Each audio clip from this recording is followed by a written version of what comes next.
नमस्कार दोस्तों। मैं उम्मीद करता हूँ कि आप सब बहुत ठीक हो, आपकी सेहत बहुत अच्छी हो। मैं भगवान से हमेशा यही प्रार्थना करूँगा कि आप अपनी लाइफ में बिल्कुल ठीक रहें, आपकी सेहत बिल्कुल ठीक रहे और आप लाइफ में बहुत ग्रो करें। दोस्तों, मेरा नाम विनीत खाई है और मैं एक फ़िटनेस कंसल्टेंट हूँ। मैं स्पेशली जो स्टमक और इंटेस्टाइन से रिलेटेड कुछ भी प्रॉब्लम्स होती हैं, तो मैं उसके लिए गाइड करता हूँ लोगों को। एंड मेरा खुद का एक्सपीरियंस है, मुझे अल्सर्स रहे थे, 2013 में अल्सर्स हुए थे। तो उसकी मेरी खुद की जर्नी है, मैंने कैसे उन चीज़ को क्योर किया, क्या मेडिसिन्स खाई, कौन से सप्लीमेंट्स लिए, क्या डाइट फॉलो की, कैसे सब कुछ किया। तो इसी वजह से मैंने ये चैनल स्टार्ट किया और आपने मेरी प्रीवियस वीडियो पे बहुत ही प्यार दिया, मुझे इतने सब्सक्राइब किया लोगों ने मेरे को। और यही मेरी मोटिवेशन है कि मैं और आपके लिए कंटेंट डालते रहूँ और आपको बताते रहूँ कि मेरी कैसी जर्नी थी। तो आप मुझे यही यकीन है कि आप ये वीडियो इसीलिए देख रहे हैं कि बिकॉज़ आप भी सफ़र कर रहे हैं अल्सरेटिव कोलाइटिस से कहीं ना कहीं। तो ये सच में बहुत ही टेरेबल डिज़ीज़ है, बिकॉज़ मेरा खुद का एक्सपीरियंस है कि बाथरूम जो होता है वो आपका ना बेस्ट फ्रेंड बन जाता है। कि आपको कुछ नहीं मिलेगा, आप सबसे पहले बाथरूम में दौड़ोगे, कुछ भी खाएंगे। तो you want a solution, I know, that's why you are watching this video. And I am here to tell you about the कौन से टिप्स दूंगा कि कैसे कैसे सब कुछ करके मैंने सब कुछ ठीक किया था। तो मैं स्पेशली यही बोलता हूँ कि आप सब थक चुके होंगे कि मेडिसिन्स खा खा के, एंड आपको सोल्यूशन चाहिए। मैं भी एक टाइम पे ऐसे ही था आपकी तरफ से। तो सबसे पहले तो मेरे खुद से एक डेडिकेशन होनी चाहिए कि हाँ, मेरे को खुद ठीक करना है। बिकॉज जब अगर आपने अपनी लाइफ की डोर डॉक्टर के हाथ में दे दी, तो फिर वो डॉक्टर कंट्रोल करता है आपको, फिर आप अपने आप पे कंट्रोल नहीं कर सकते। मैंने तो तब डिसाइड किया था कि मैं अपनी लाइफ की डोर डॉक्टर को नहीं दूंगा, मैं खुद रिसर्च करूंगा। मैं खुद ज़्यादा से ज़्यादा स्टडी की मैंने इसके बारे में। अराउंड 20 to 30 बुक्स मैंने पढ़ी होंगी। मैंने डिफरेंट डिफरेंट डॉक्टर से मिला, स्पेशली जो अल्सरेटिव कोलाइटिस के स्पेशलिस्ट है, गैस्ट्रोनोलॉजिस्ट। उनसे पूछा मैंने कैसे होती है प्रॉब्लम, क्या होती है। देन मैंने खुद के तरीके निकाले, खुद नेचुरल वे में मैंने निकाला कि कैसे इस चीज़ को। पिछली वीडियो में मेरे को कुछ कमेंट्स आए थे जिसमें कुछ क्वेश्चंस पूछे थे लोगों ने, कि जैसे कि कितना टाइम लगा मुझे अपना अल्सरेटिव कोलाइटिस को ठीक करने में। तो ये सबसे पहले डिपेंड करता है बॉडी टू बॉडी। किसी की बॉडी में जल्दी इफ़ेक्ट हो जाता है और किसी को टाइम लगता है इस चीज़ को हील करने में। एंड मैं अगेन आपको बताना चाहता हूँ, there is two types in this thing. First is cure and second is remission. आप डॉक्टर के पास जाएंगे, डॉक्टर आपको बोलेंगे कि हम आपको रिमिशन कर देंगे। रिमिशन मीन्स कि आपको टेम्पररी रिलीफ मिल जाएगा। क्योर मीन्स होता है कि आपको परमानेंटली आपको प्रॉब्लम से जड़ ख़त्म हो जाती है। तो हम क्योर पे ज़्यादा वर्क करते हैं एज़ कम्पेयर टू रिमिशन। हमने एक प्रोग्राम बनाया है जिसमें हमने 90 डेज़ का टाइम लिया है मिनिमम, और मैक्सिमम आप कितने डेडिकेट होके करते हैं तो उतना टाइम लगेगा। But if you follow those protocols, अगर वैसे डाइट फॉलो करते हैं, जैसे सप्लीमेंट्स बताएंगे वैसे फॉलो करते हैं, तो आई एम डैम श्योर आपको हेल्प मिलेगी। आपकी वो चीज़ अल्सरेटिव कोलाइटिस ज़रूर क्योर होगा। इन्फ्लेमेशन टाइम लेता है क्योर होने में। बिकॉज जैसे कि क्वेश्चन था कि कितना टाइम लगा, आप टाइम के बारे में मत सोचें, बिकॉज टाइम के बारे में जब आप सोचेंगे तो टाइम बहुत लगता है। बिकॉज आपको ज़ख्म हुआ है, सपोज़ यहाँ पे ज़ख्म हुआ है, तो टाइम लगेगा ना उसको हील होने में, एकदम से तो नहीं हो जाएगा। बिकॉज ये हमारी आउटर लेयर है, तो ईज़िली हमारा ज़ख्म जो जल्दी बढ़ जाते हैं। बट ये हमारे इंटरनल है, जैसे कि इंटेस्टाइन, वो हमेशा ही गीला रहता है कभी। तो इस वजह से क्या होता है कि आपके कभी ज़ख्म भरते ही नहीं है। और जो सेकंड क्वेश्चन था वो था, am I able to consume oil and spices. So yes, I am able to consume oil and spices, everything, I am eating everything. But again मैं थोड़ा सा परहेज़ करता हूँ, बिकॉज मुझे लगता है कि यही चीज़ें कहीं ना कहीं हमें इफ़ेक्ट करती हैं और ये प्रॉब्लम ऑटो इम्यून है, ये वापस आती है। तो इसलिए मैं ज़्यादा ऑयल नहीं लेता हूँ और ज़्यादा मैं स्पाइसेस नहीं खाता हूँ, बिकॉज लाइफ एक ही बारी मिली है। तो I don't want to go back to those bad phase of my life. तो इसीलिए मैं अवॉइड करता हूँ। But if I want so मैं खाता हूँ, मुझे डाइजेस्ट हो जाती है। थर्ड क्वेश्चन ये पूछा था मुझे कि मेरा वेट गेन हुआ, मतलब ठीक होने के बाद में। यस, मेरा वेट बहुत गेन हुआ है। इवन कि मैं पहले तो मेरी शक्ल भी नहीं दिखती थी, अब तो मैं काफ़ी ठीक हो गया हूँ पहले से, और मेरा काफ़ी वेट गेन हुआ है, अराउंड 12 to 13 kg मेरा वेट गेन हुआ। इस वीडियो में मैं आपके साथ कुछ 7 टिप्स, जो प्रो टिप्स मैं बिलीव करता हूँ कि प्रो टिप्स के बारे में मैं आपके साथ कुछ उनकी डायमेंशंस को टच करने की कोशिश करूँगा। तो वो टिप्स जो आपको हेल्प करेंगे अल्सरेटिव कोलाइटिस को क्योर करने में। Number 1 tip is impact of sleep and stress. Second tip is exercise. Third tip is keep a food journal. Fourth tip is drink plenty of liquid.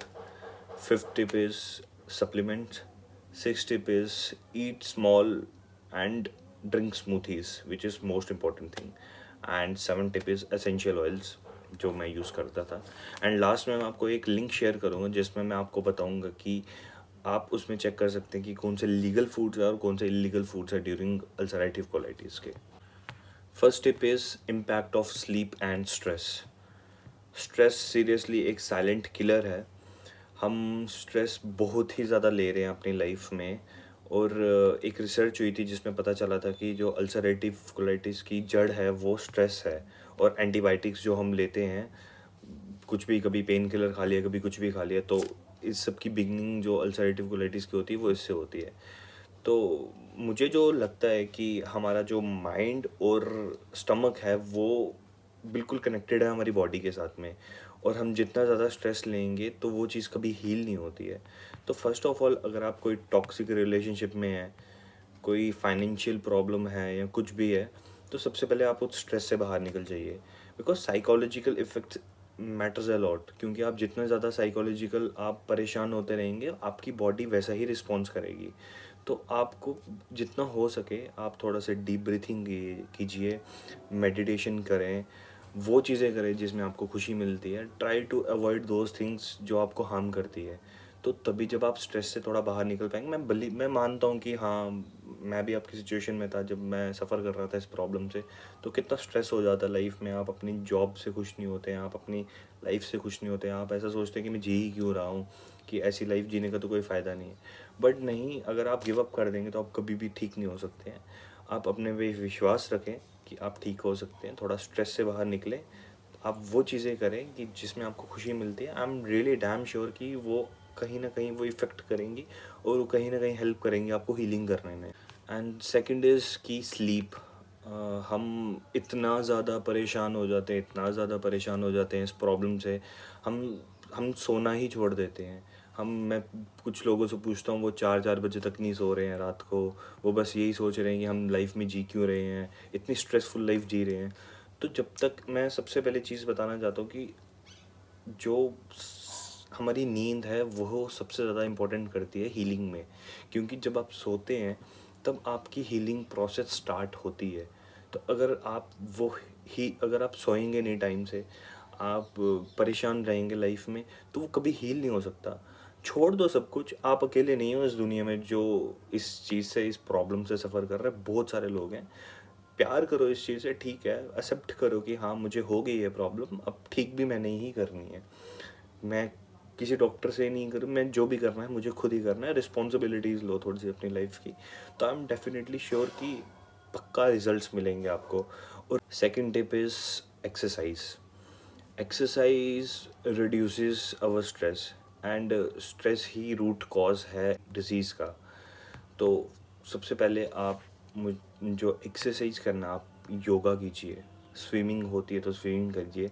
इससे आपका immune system ठीक होगा, आपकी digestion थोड़ी ठीक होगी, जो हेल्प करेगा आपकी बॉडी को रिलैक्स करने के। और अल्सरेटिव कोलाइटिस तब ही आपका हील हो सकता है कि अगर आप रिलैक्सेशन मोड फील करते होंगे, जब आप रिलैक्स होंगे अपनी लाइफ में, आप खुश होंगे अपनी लाइफ में, तो तभी ही जाके ये कहीं ना कहीं आपको असर करेगा। तो मेडिटेशन कीजिए, स्ट्रेचिंग कीजिए, थोड़ा प्रैक्टिस कीजिए, ब्रीथिंग प्रैक्टिस कीजिए, थोड़ा सा खुश रहने की कोशिश करें। तो थोड़ा सा एक्सरसाइज करें। मैं नहीं बोल रहा आपको कि आप रनिंग कीजिए, बट आप थोड़ा वॉक कीजिए। जो भी आप खाते हैं, कुछ करते हैं, तो वो आपको थोड़ा सा डाइजेशन में थोड़ा हेल्प करे।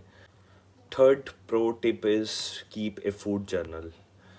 ये बहुत ज़्यादा इम्पॉर्टेंट है। ये आपको अंडरस्टैंड करेगा, आपको बताएगा, आपको हेल्प करेगा कि कौन से फूड्स हैं जो आपको प्रॉब्लम करते हैं। एक डायरी ले लें छोटी सी, पूरे दिन का जो भी आप खा रहे हैं सब कुछ नोट डाउन कीजिए उस पे कि आज मैंने ये खाया। एंड देन जब आप रात को सोने लगते हैं, कुछ मेडिटेट करने लगते हैं कुछ, तब आप थोड़ा सा अंडरस्टैंड करें कि ये चीज़ मुझे प्रॉब्लम कर रही थी या ये चीज़ मुझे सूट कर रही है। तो आपको खुद ही आपके पास एक ना डायरी तैयार होते रहेगी। आप 1 महीने के लिए या 1 हफ्ते के लिए कीजिए, जिससे आपको समझ आएगी कि हाँ, ये चीज़ है जो मैं खाती हूँ, जो मुझे अच्छे से डाइजेस्ट करती है, ये सूट करती है मेरे अंदर गट को। एंड जो चीज़ है जो मुझे प्रॉब्लम करती है। तो ये fourth pro tip is drink plenty of water. Why I am saying this is because when you are in ulcerative colitis stage, so आपको बहुत ज़्यादा ज़रूरी होता है डिहाइड्रेशन से बचने के लिए। तो आप जितना ज़्यादा हो सकता है दिन में उतना पानी पीजिए, लेकिन पानी आपका बहुत ज़्यादा इंपॉर्टेंट है, आरओ वाला पानी होना चाहिए। बिकॉज आप नॉर्मल वाटर लेंगे तो उसमें काफ़ी ज़्यादा जर्म्स होते हैं, तो वो क्या होता है कि आपकी हीलिंग प्रोसेस में थोड़ी सी प्रॉब्लम करता है, वो इन्फेक्शन उसकी वजह से इन्फेक्शन होती है। सो आप ज़्यादा से ज़्यादा पानी पीजिए, और स्पेशली आपकी डिहाइड्रेशन दूर करने के लिए आप ना ही अल्कोहल का यूज़ कीजिए और ना ही आप कैफ़ीन का यूज़ करें जैसे कि हमारी कॉफ़ी वगैरह होती है, और ना ही कोई डेयरी प्रोडक्ट यूज़ कीजिए। मैं एक और बहुत ज़्यादा इम्पोर्टेंट पॉइंट को टच करना चाहता हूँ, बिकॉज़ जैसे कि मैंने बात की कि डिहाइड्रेशन से बचने के लिए आपको लिक्विड ज़्यादा से ज़्यादा लेना है। तो इसकी जगह आप मतलब आप जैसे अब काफ़ी लोगों से बात हुई तो उनको खाने में बहुत ज़्यादा प्रॉब्लम हो रही है, तो वो खा नहीं पा रहे हैं। तो मार्केट में कुछ सप्लीमेंट्स आते हैं जो मील रिप्लेसमेंट होते हैं। तो आप खाने की जगह उसका ड्रिंक बना के पी लेंगे तो आपकी जितनी बॉडी के विटामिन्स, मिनरल्स, जितनी भी न्यूट्रिएंट्स की ज़रूरत होगी तो वो उससे पूरी हो जाएगी। सो आप उसको ले सकते हैं, वो ईज़िली डाइजेस्ट हो जाता है और साथ में आपको सॉलिड में थोड़ी जो प्रॉब्लम होती है वो नहीं। My fifth tip is supplements, जो मुझे लगता है कि सबसे ज़्यादा इम्पॉर्टेंट चीज़ है इस वीडियो के लिए। बिकॉज़ मैं सप्लीमेंट्स के बारे में आपके साथ क्यों टच करना चाहता हूँ इस बात को, बिकॉज़ जो हम डाइट लेंगे, जो भी मैं आपको डाइट बताऊँगा इन फ्यूचर वीडियोस में, और आप जो भी डाइट लेंगे वो डाइट सिर्फ आपका रोल प्ले नहीं करेंगे हीलिंग प्रोसेस में। तो हमें सप्लीमेंट्स लेना इसलिए इतना ज़्यादा ज़रूरी हो जाता है कि जो चीज़ों की कमी हमारी डाइट में रह जाती है, जैसे कि हमें प्रोबायोटिक्स अपनी डाइट में ज़्यादा इंक्रीज़ करनी होती है, हमें मिनरल्स, विटामिन्स जो जो ज़रूरत है हमारी इन्फेक्शंस को दूर करने के लिए, जैसे कोलेस्ट्रम हो गया, और बहुत सारी चीज़ें हैं जो कि हमें सिर्फ सप्लीमेंट्स के द्वारा ही प्रोवाइड हो पाती है, जो हमारी डाइट में नहीं हो पाती है। तो मेरी जो नेक्स्ट वीडियो होगी वो मैं आपके साथ सप्लीमेंट्स के बारे में टच करूँगा, जो मैंने पर्सनली यूज़ किए सप्लीमेंट्स, जिसकी वजह से मेरे को बहुत ज़्यादा हेल्प हुई। तो वो मैं आपको थोड़ा सा इन डेप्थ वीडियो बनाऊँगा कि ये सप्लीमेंट्स अगर आप प्रोबायोटिक्स इस कंपनी का ले रहे हैं तो क्यों लें आप ये वाला, और इसके बेनिफिट्स क्या हैं। तो मैं इस वीडियो में इसीलिए ये टच नहीं करना चाहता हूँ क्योंकि वो फिर वीडियो बहुत ज़्यादा लंबी बन जाएगी। तो उसमें फिर आपको कुछ कंटेंट ज़रूर मतलब का नहीं मिलेगा। इसलिए मैं नेक्स्ट वीडियो जो बनाऊंगा वो अपने सप्लीमेंट्स के ऊपर बनाऊंगा कि कौन से सप्लीमेंट्स मैंने यूज़ किए। तो मैं आपको लिंक्स भी दे दूंगा कि आप वहाँ से जाके ख़रीद लें, बिकॉज़ वो मेरे लिए बहुत ज़्यादा रोल प्ले किया है। बिकॉज़ कहीं ना कहीं मुझे लगता है कि सबसे ज़्यादा हेल्प उसी वजह से हुई है कि जो बॉडी की डेफिशिएंसीज थी वो सारी मेरी सप्लीमेंट्स के द्वारा पूरी हुई है। बाकी मैंने सारी अपनी डाइट के थ्रू कवर। मेरी 6th टिप जो है वो है eat small and drink smoothies. Why am saying is eat small because जो हमारी इंडियन सोसाइटी है हमें स्टार्टिंग से यही बताया कि सुबह, दोपहर और रात को हम 3 टाइम की मील लेते हैं।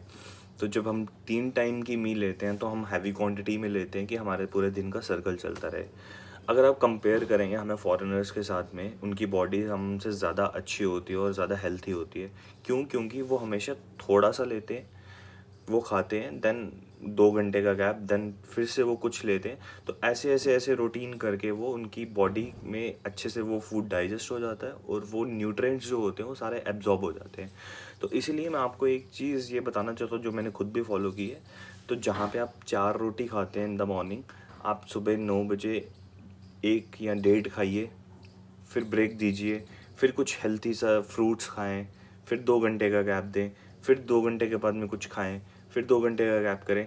तो ऐसे ऐसे करके जो आपने फूड जर्नल बनाया होगा अपना, जिसमें आपने खुद नोट किया होगा कि मुझे एप्पल डाइजेस्ट कर रहा है, मुझे पपाया डाइजेस्ट कर रहा है, मुझे एग डाइजेस्ट कर रहा है। तो आप जब ऐसे सब कुछ सीरियल वाइज मतलब 2-2 घंटे का गैप करके आप खाते रहेंगे तो ईज़िली वो आपकी डाइजेस्ट भी होगा और साथ में उसके जितने न्यूट्रिएंट्स होंगे वो आपकी बॉडी को लगेंगे, जो आपको हेल्प करेगा हीलिंग प्रोसेस में। And the second point which I want to touch is smoothies. Why smoothies? Because जब आप अल्सरेटिव कोलाइटिस की स्टेज में होते हैं तो आपके जो अंदर इंटेस्टाइन में फूड को डाइजेस्ट करना बहुत ज़्यादा डिफ़िकल्ट हो जाता है। तो स्मूथीज़ क्या होती है कि ईज़िली आपकी डाइजेशन में हेल्प करती है, और उसमें काफ़ी, जब आप फ्रूट स्मूथीज़ बना रहे हैं तो उसमें काफ़ी ज़्यादा आपको न्यूट्रिएंट्स मिलेंगे, आपको काफ़ी ज़्यादा फाइबर की क्वांटिटी मिल जाएगी, आपके जितने मिनरल्स वगैरह होते हैं वो थोड़ा सा पूरा हो जाता है, तो इसीलिए वो इजीली डाइजेस्ट हो जाती है। तो आप स्मूथीज़ ले सकते हैं as compare to, if you don't want to follow that solid, आप रॉ नहीं खाना चाहते हैं कुछ, तो आप स्मूथीज़ बना के पीजिए, तो वो काफ़ी ज़्यादा हेल्प करेंगे। एंड मैंने आपके साथ एक बात और ही बता दी आपको कि मील रिप्लेसमेंट जो सप्लीमेंट्स आते हैं आप वो ले सकते हैं, वो काफ़ी बेनिफिशियल होते हैं, तो आप ये ले सकते हैं। मेरी 7th टिप है जो वो है एसेंशियल ऑयल्स। जैसे कि आप अपने खाने में देसी घी का यूज़ करते होंगे, स्टॉप डूइंग इट, क्योंकि वो बहुत ज़्यादा हार्मफुल है, बिकॉज वो हमारे अल्सरेटिव कोलाइटिस के पेशेंट्स के लिए। तो instead of desi ghee you can use olive oil. फिर आप उसको यूज़ कर सकते हैं अपने परांठे से, अगर आप खाना चाहते हैं तो आप ले सकते हैं। बाकी आपको मैं एक चीज़ और बताता हूँ, एक जिंजर ऑयल आता है, एक फेनल ऑयल आता है, और एक पेपरमिंट ऑयल होता है। तो आप इन 3 जो ऑयल होते हैं इनका एक मिक्सचर बना के पानी में, थोड़ा सा गुनगुना पानी लेके आप उसमें 2 से 3 ड्रॉप डाल के उसका एक बना के आप अपने स्टमक पे रब कर सकते हैं, उसकी एक थोड़ी सी जेंटल मसाज कर सकते हैं, जो कि काफ़ी बताया गया है कि अल्सरेटिव कोलाइटिस के सिम्टम्स को रिड्यूस करने की कोशिश करता है। तो ये 7 टिप्स थी जो मैं आपको बताना चाहता था, जो मैंने अपनी डे टू डे लाइफ में चेंजेस लाई, जो मैंने अपने लाइफस्टाइल को चेंज करने की कोशिश की, जो मुझे हेल्प की सीरियसली। तो आप ये चीज़ ज़रूर फॉलो करें, अगर if you really want to change your life, अगर आप अपनी बैक टू नॉर्मल लाइफ में आना चाहते हैं तो आपको ये चीज़ें करनी पड़ेंगी। एंड मैं, जैसे कि पिछली वीडियो में भी मैंने बताया था आपको कि सिर्फ डाइट ही वर्क नहीं करेगी। आप सोच रहे हैं कि आप सिर्फ डाइट को थोड़ा चेंज कर देंगे और आप बिल्कुल हील होना शुरू कर देंगे, नहीं। मैंने डायमेंशन चेक टच की थी तब एक लाइफस्टाइल चेंज की। तो this is what lifestyle changes, जो मैंने आपको टिप्स बताई हैं, आप डे टू डे लाइफ में इसको इनकॉर्पोरेट कीजिए, जिसकी वजह से थोड़ बिल्कुल चेंज आएगी। हम डेफिनेटली श्योर कि आपको चेंजेस आना शुरू हो जाएंगी। तो आप ज़रूर इस चीज़ को फॉलो करें। तो मैं मैं फ्यूचर वीडियोस डालता रहूँगा जिससे आपको हेल्प हो। मेरी कोशिश रहेगी कि मैं आपको सबकी हेल्प करूँ। मुझे बहुत ज़्यादा सेटिस्फेक्शन मिलती है, मुझे बहुत ज़्यादा खुशी मिलती है कि एटलीस्ट मेरी वजह से कोई ठीक हो पाएगा। तो वैसे कि मेरा खुद का अपना बिज़नेस भी है, तो मैं ज़्यादा वहाँ पे बिज़ी रहता हूँ। मैं यूट्यूब पे ज़्यादा एक्टिव नहीं हूँ, ना ही इंस्टाग्राम वगैरह पे एक्टिव हूँ। If you want to have the personal coaching, अगर आप पर्सनल कोचिंग लेना चाहते हैं तो आप मुझे डीएम कर सकते हैं मेरे इंस्टाग्राम चैनल पे। तो आप मुझे वहाँ पे बता सकते हैं आपकी पर्सनल कोचिंग के लिए। तो जो मेरे खुद के पर्सनल डॉक्टर हैं, तो मैं उनसे लिंक करके आपका पूरा ही डे टू डे लाइफ में जो भी होगा, आपके अप्स एंड डाउन्स जितने भी, जो उस पैकेज में मैं सर से बात कर लूँगा, जो भी हम पॉसिबल हो सकता है उसमें हेल्प करने की, तो वो हम हेल्प करेंगे आपको जितने से ज़्यादा। बाकी मेरे से पूरी कोशिश रहेगी कि मैं वीडियोस में अपने ज़्यादा से ज़्यादा अपना एक्सपीरियंस शेयर करने की बताऊँ। तो इसीलिए मैं बता रहा हूँ, अगर आपको थोड़ा सा लगता है कि आपको पर्सनल गाइडेंस की ज़रूरत है, जो आपको हर वक्त आपके साथ में रहे, आपको गाइड करे, आपको बताते रहे कि क्या सही है क्या गलत है, dos and don't, because it is very important, because without guidance you can't do anything. तो आप मुझे डीएम कीजिए, आप मेरे को बताइए पर्सनल गाइडेंस के लिए। तो मैं डॉक्टर से पूछ लूँगा, जो मेरे पर्सनल डॉक्टर हैं, मैं उनसे बात करके तो वो लिंकेज करा दूँगा। तो बाकी थैंक यू सो मच, आपने इतना प्यार दिया। आप मेरी एक वीडियो पे इतने मुझे सब्सक्राइब मिल गए और इतने व्यूज़ मिल गए, आई एम रियली हैप्पी। मुझे इससे पता चलता है कि कितने सारे पेशेंट्स हैं जो अल्सरेटिव कोलाइटिस से सफ़र कर रहे हैं और वो सीरियसली एक सल्यूशन चाहते हैं। तो मेरे से जितना होगा मैं पूरा बेस्ट दूंगा अपना, मैं आपको बताने की पूरी कोशिश करूँगा। बस आप मुझे इसी तरह से प्यार करते रहें, आप मेरी वीडियोस को लाइक करें, आप मेरे चैनल को सब्सक्राइब करें, जो मुझे मोटिवेशन देगा कि आपके लिए अच्छे से अच्छा मैं दे सकूं, ज़्यादा से ज़्यादा स्टडी करके दे सकूं। और हाँ, जैसे कि मैं सोच रहा था काफ़ी टाइम से कि मैं यूट्यूब पे भी ज़्यादा एक्टिव नहीं हूँ और इंस्टाग्राम पे भी ज़्यादा एक्टिव नहीं हूँ। मेरे कुछ फ्रेंड्स हैं जो अल्सरेटिव कोलाइटिस से सफ़र कर रहे हैं, उन्होंने मुझे बताया था कि आपको सीरियसली हेल्प करनी चाहिए लोगों की, क्योंकि बहुत सारे लोग हैं जो इस चीज़ जिनको सीरियसली सोल्यूशन चाहिए और वो सफ़र कर रहे हैं। तो मैंने सोचा कि मैं एक ई बुक लिखता हूँ, जिससे मैं अपने मेरे जो पर्सनल डॉक्टर्स हैं, मैं उनसे पूरी गाइडेंस लूँगा, उनसे पूरा कंटेंट लिखवाऊँगा। जितने मेरे 5-6 हैं, मेरी काफ़ी फैमिली डॉक्टर टाइप्स हैं वो, तो उनसे मैं जितना ज़्यादा होगा मैं उनसे कॉन्टैक्ट करके जितना मेरा खुद का एक्सपीरियंस है वो हो गया, जितने डाइट वगैरह जो इंडियन डाइट्स हैं जो कि बेनिफिशियल हैं हमारे लिए, तो मैं वो सब कुछ उस बुक में डाल दूँगा कि इन केस अगर मैं वीडियोस नहीं भी अपलोड कर पा रहा हूँ, एटलीस्ट आप बुक पढ़ के सब कुछ अपना क्लियर कर सकते हैं, अपने थॉट्स, अपने डाउट्स जितने भी हैं सब क्लियर कर सकते हैं, जो आपको हेल्प करेगा आगे फ्यूचर में। So thank you so much. बाकी आई होप आप सब ठीक रहें। भगवान से सीरियसली फिर से दुआ करता हूँ कि भगवान आप सबको खुश रखे, आप सबको ठीक रखें। मेरी बेस्ट रहेगा आपके साथ में। Thank you so much.